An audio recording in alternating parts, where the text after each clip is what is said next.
everyone, and this is BioPhoenix here, and today we're going to be taking a look at a series of games, and that happens to be the Valise series. Now before we start talking about the first game, all I have to say is that there is a ton of different versions of each and every game. So as a series as a whole, there's only like 4 main entries, and only 2 spin-offs. Now I'm not going to take a look at every single game into this video, I'm only going to take a look at 3. And the 3 that I'm taking a look at are going to be on the Sega Genesis. But before we talk about it, how about we talk a little bit about how it started. So originally the game was released on the MSX, the PC-8801, and the X1 in 1986 and only in Japan. So that's where it originally began. And there were other versions of it that came out after it, even before the Genesis version. Now one thing I do find interesting with the original game is that it was one of the first games that tell a story within cutscenes even before Ninja Gaiden. Now I'm not entirely sure if it's the very first to ever do this, but I know a lot of people say that Ninja Gaiden was one of the first games to use cutscenes to tell a story, but actually this one came out first. Now one last thing I'll say is the story. Now the reason why I'm going to explain the story here is because the story within these games are usually the same thing. So I'm just going to go over it here.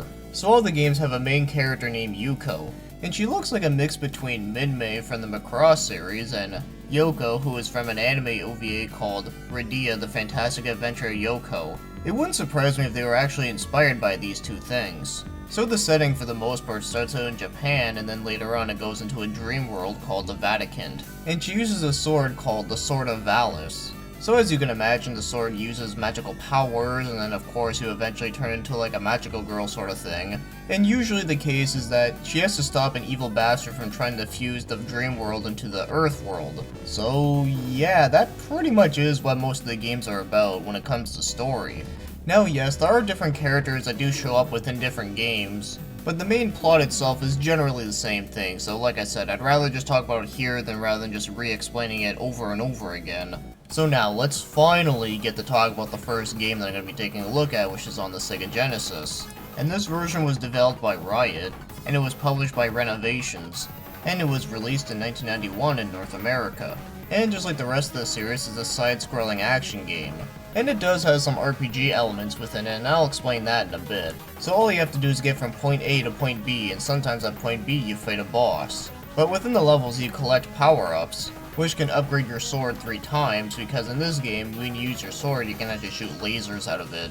And every time you upgrade your sword, the shot gets bigger and better. And in this game, you have an MP bar, which is for magic.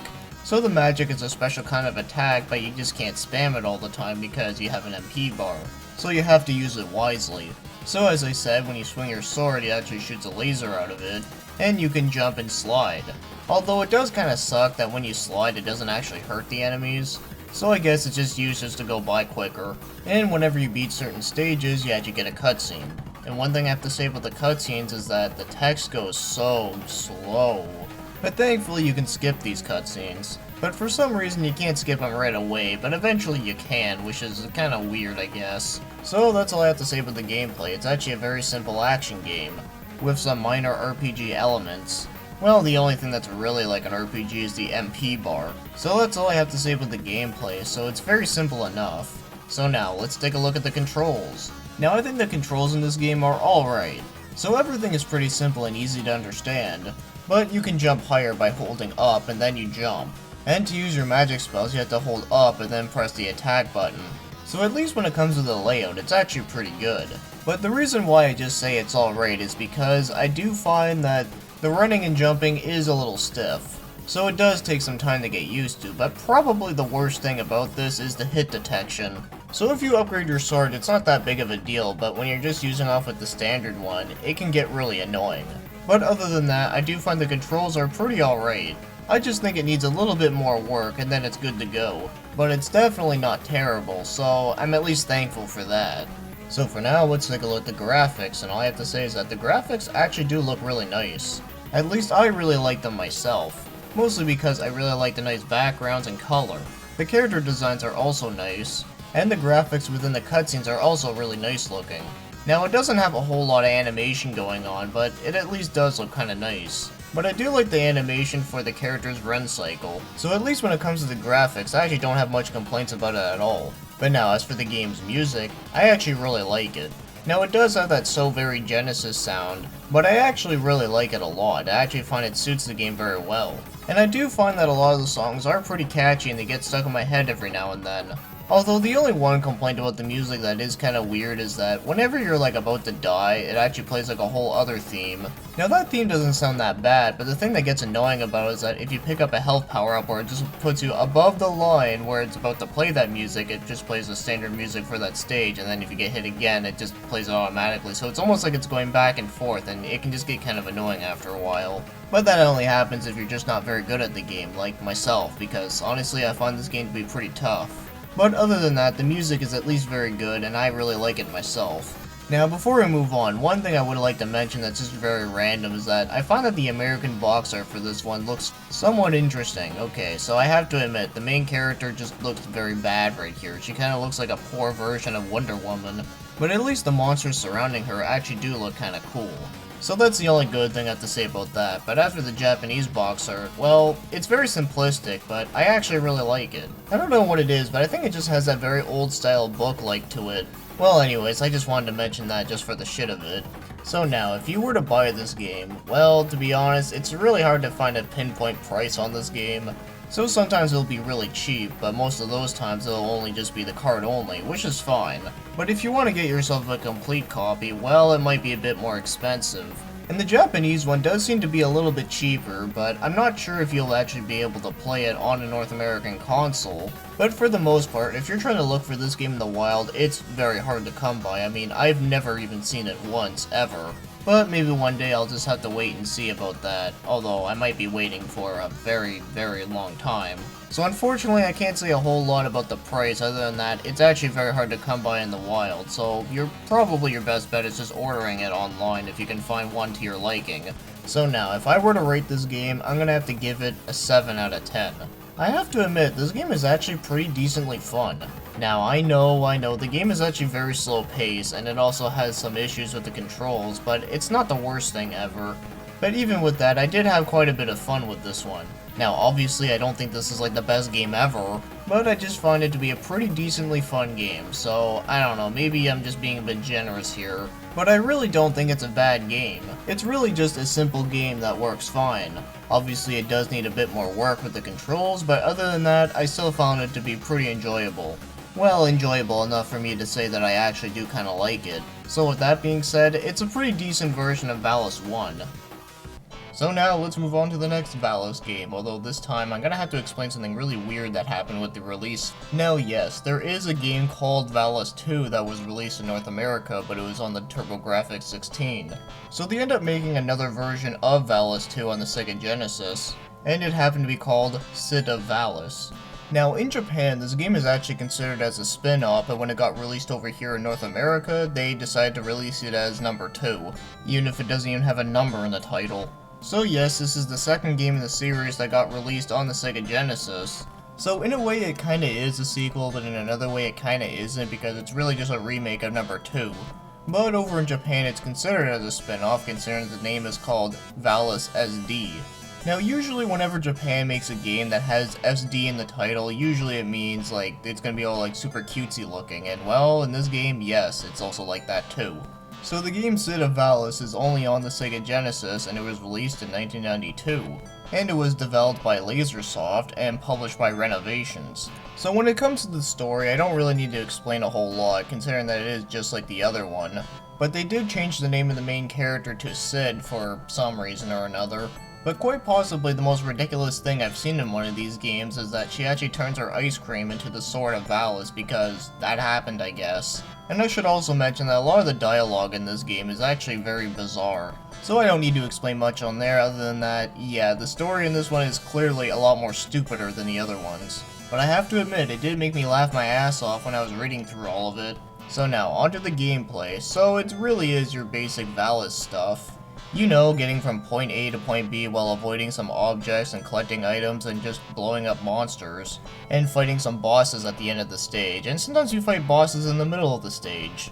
But there are a couple of things that they did add in here that I do kinda like. You can actually shoot up or down, which I think is the only game in the Valise series where you can actually do that. And when you pause the game, you can actually choose what kind of shot you want, or you can even change your outfit, and the outfits actually do have some stats. So far, everything actually does seem to be pretty good. So other than that, there's not a lot that has changed within the gameplay, so it's the same basic formula. But now, as for the game's controls, well, unfortunately, the controls in this game are pretty shitty.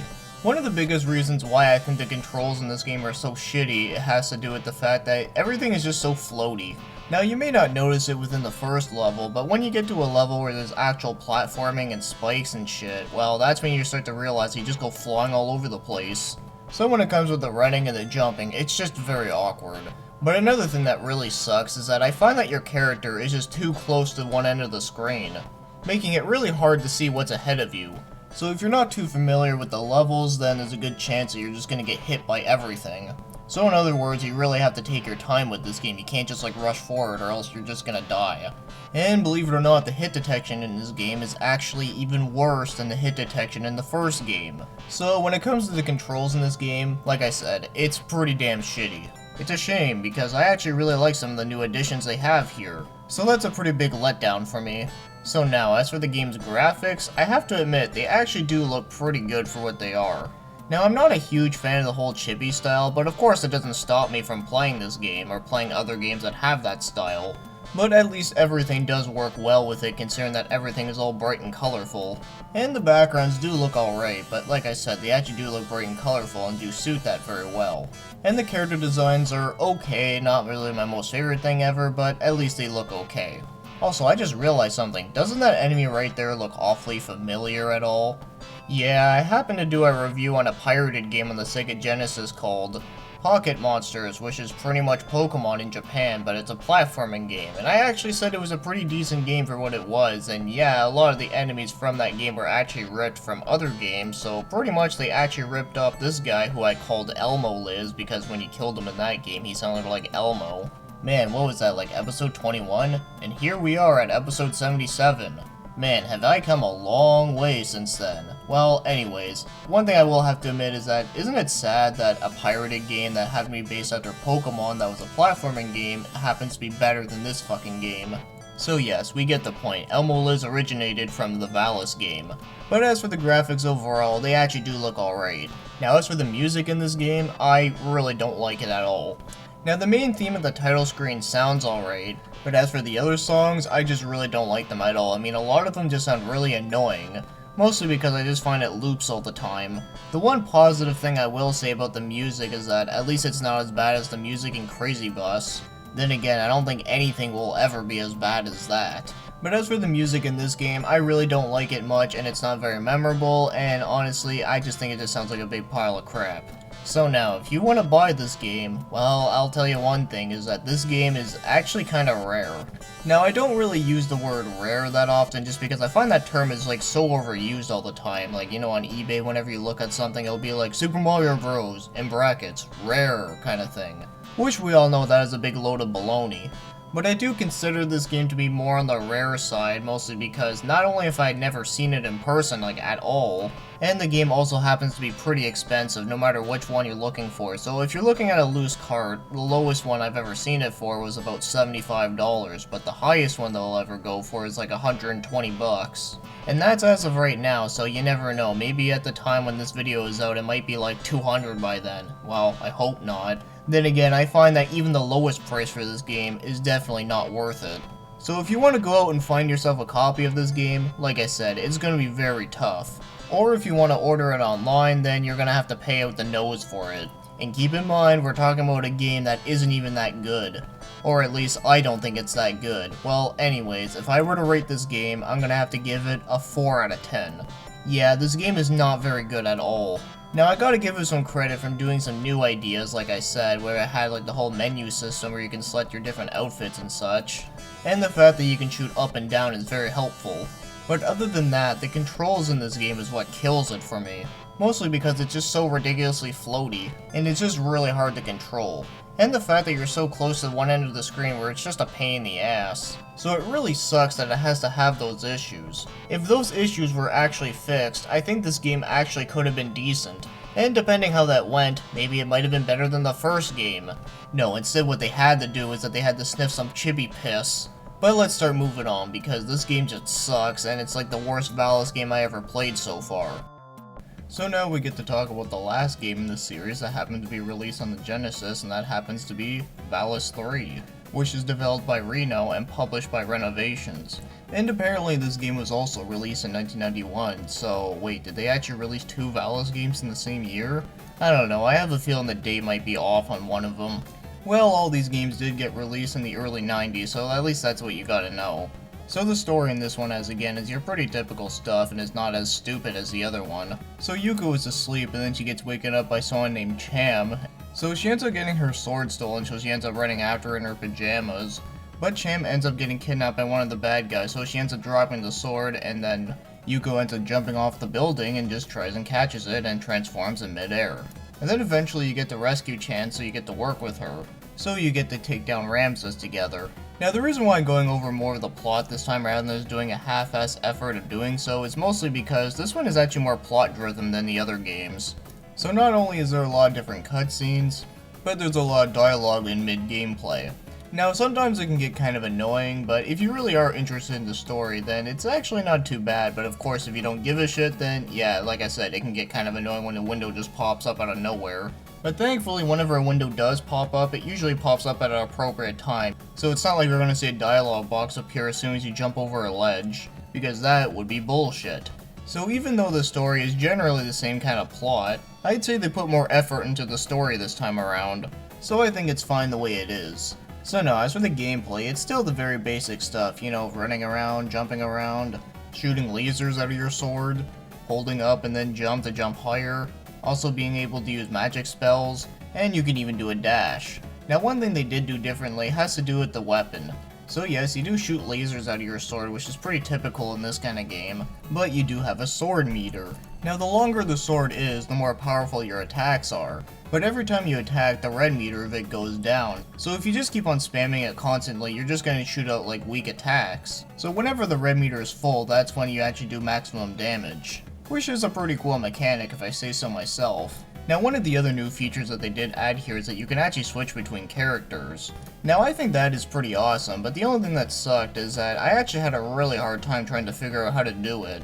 Then again, there are some missions where you have to use a specific character, so maybe that's why. So other than Yuko, who is the main protagonist of the series, there is Cham, just like the girl from the beginning, and well, she actually uses a whip, which is pretty cool.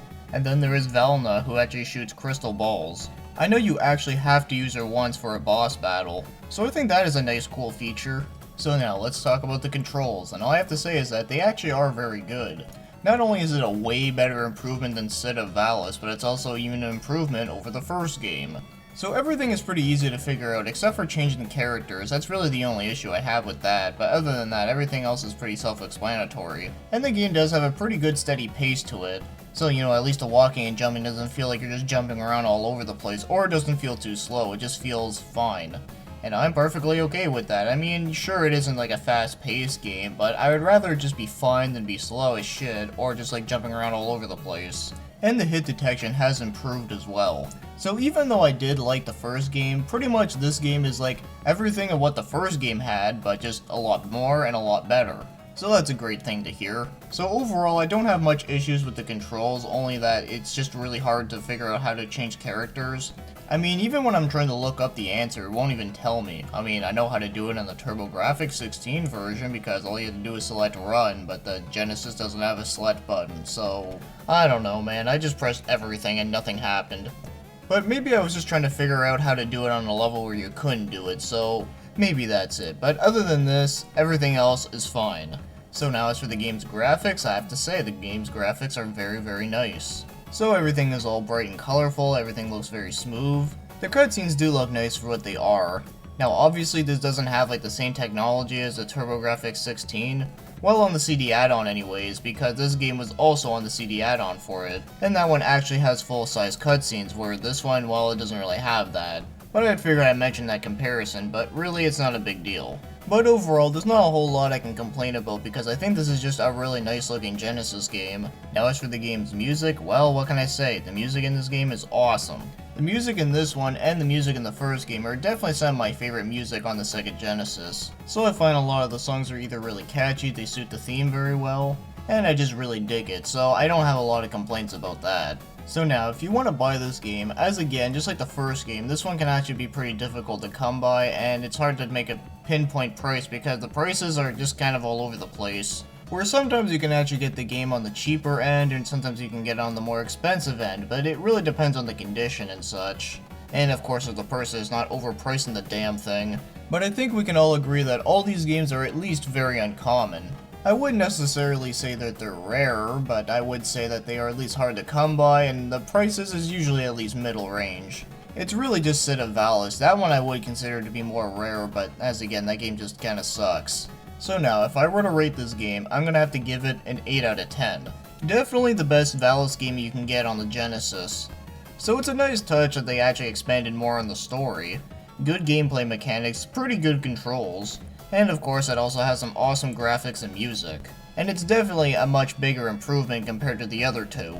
But I'd also like to say that these games are actually pretty challenging, but this one is also very challenging, but it also doesn't feel like that, you know, it's just bullshit. Well, the only one that I'd say that would be bullshit would be Syd of Valis, where at least the first game, it actually does have some really hard parts that are somewhat reasonable, but of course that game does have its flaws. But just out of the Genesis versions, this is the one I play the most, and I know that compared to the TurboGrafx CD version, there's actually a couple of things missing, like they actually don't have as much levels, although this one actually has an exclusive level, but I'm not trying to compare them too much here. So with that being said, I definitely think that Valise 3 is not only a great game, but it's also very underrated. So if you like some good old side-scrolling hack and slash, I would definitely recommend this one. So that takes us to the end of the Valise series review. Now like I said, I was only going to talk about the games released on the Sega Genesis, but I will definitely like to do a part 2 because I think there is enough versions of the game or other games I could talk about to do one. So they did eventually make a Valise 4 which is released on the Super Nintendo, and I actually own a copy of it, so there's a good chance that I'll definitely add this one to part 2. And I can do some of the other versions, like there's the Famicom version of the first game, the TurboGrafx versions, maybe even do the CD add-on versions. And maybe I might actually be able to do some of the computer system ones, you know, like the MSX and whatnot. That would be pretty interesting. And there happens to be another spin-off series, although this time it's called Valise X. And no, the X does not mean 10, or no, it does not mean that it's trying to sound cool, but the X means, well, you know, it's a hentai game. Yeah, Valise X was actually an attempt to revive this series because it was actually gone for so long, and well, isn't that just weird? So you have a series of games that have been dead for quite some time and you want to bring them back, so how you do it? Well, you just gotta make a porn game out of it, because that might get your attention. Now obviously those games were only released in Japan, and well, I am kinda disappointed they didn't try and bring it back to its roots. I mean, wouldn't it just be weird if they actually brought back a Breath of Fire game and a Shadow Hearts game and just revived them as porn games? Yeah, I think a lot of people would be pretty disappointed about that. But I can imagine some people would be excited about it, and I mean excited as in literally. But one other thing I should mention before we end it here is that they actually did re-release all the Valise games onto PSN, but it was only in Japan. Now, I'm fully aware that you can make a Japanese PSN account and then order some PSN cards online, but they have to be in yen form. But it would definitely make things a lot easier if we actually got them in North America. Hell, even give them to the PAL region, because I don't think they got any of them. So if you live in the PAL region, I guess you'll might as well have to order off the Mega Drive versions. And hopefully those versions are not as expensive. Well, anyways, that's the end of part 1, and yes, there will be a part 2 eventually, but I'm not sure entirely when, but we'll get there when we get there. So, with that being said, I hope you enjoyed this video. Thank you for watching and commenting.